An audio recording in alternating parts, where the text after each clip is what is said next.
J'entends de plus en plus dans les entreprises, dans cette période, dire que l'énergie des équipes est à plat.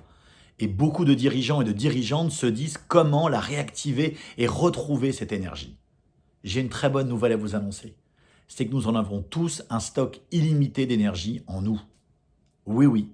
Vous savez où? Dans nos émotions. C'est de l'énergie en barre quand on sait les exprimer et les utiliser. Mais c'est vrai que souvent les émotions, ça fait peur, surtout dans les entreprises où on n'a pas le mode d'emploi et on ne sait pas comment en faire une force. Encore plus chez les hommes à qui on a toujours dit qu'exprimer ses émotions, c'était un abus de faiblesse.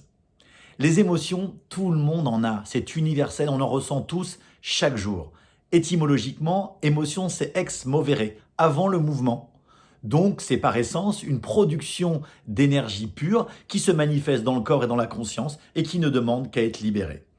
Si on les refoule, on les réfrène, on les stocke, ça peut avoir un effet délétère dans les équipes et dans chacun de nous. Imaginez-vous des émotions négatives qui se coincent comme des boules dans un flipper et qui se heurtent et se heurtent à notre équilibre intérieur. Ça va créer au bout d'un moment des désordres psychologiques et physiques, stress, fatigue, burn-out et perte et perte d'énergie. Alors imaginez-vous si on apprend à les accueillir, si on apprend à faire connaissance avec elles, si on apprend à les canaliser. Ça va devenir une énergie inépuisable dans les entreprises, avec plus de créativité, plus de mouvement, plus de dynamisme. Les émotions sont un formidable levier d'énergie. Alors mesdames et messieurs, les managers et les dirigeants, ne passez pas à côté de ce trésor que sont les émotions pour dynamiser vos équipes. Jouez la carte des émotions.